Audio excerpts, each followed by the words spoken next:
বনগাঁর ঘটনা আপনারা সবাই জানেন। 23শে জানুয়ারি কি হয়েছিল সেটাও জানেন। মিমি চক্রবর্তী 2,65,000 টাকা নিয়ে পারফর্ম করার কথা ছিল 1.5 ঘন্টা। তিনি 1.5 ঘন্টা পারফর্ম করেননি। তিনি এসেছিলেন হচ্ছে 11টা 46-এ। পারমিশন ছিল 12টা পর্যন্ত। স্বাভাবিকভাবে তাকে বলা হয় ভদ্রভাবে 12টা বেজে গেছে, প্রোগ্রাম শেষ।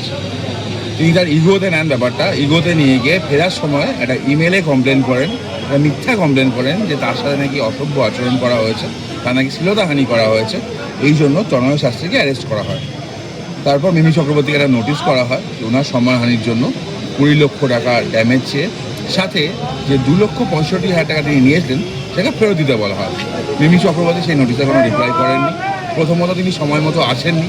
দ্বিতীয়ত তিনি 2,65,000 টাকা নিয়ে পারফর্ম না করে চলে গেছেন বেসিক্যালি, কারণ তার আসার কথা 10:30টায়, তিনি এসেছিলেন 11টা 46-এ।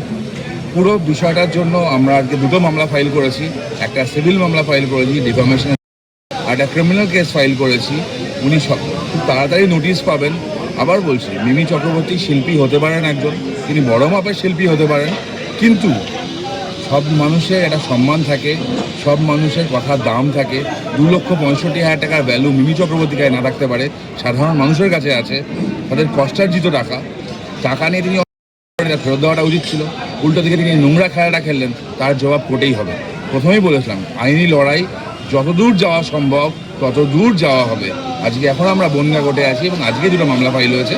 মিমি চক্রবর্তী খুব তাড়াতাড়ি নোটিশ 2টো পেয়ে যাবেন। আরো ভালো ভালো খবর দেখতে সাবস্ক্রাইব করুন বাংলা হান্টের ইউটিউব চ্যানেল। বাংলা হান্টের আরো খবর দেখতে নজর রাখুন। বাংলা খবর মানেই বাংলা হান্ট।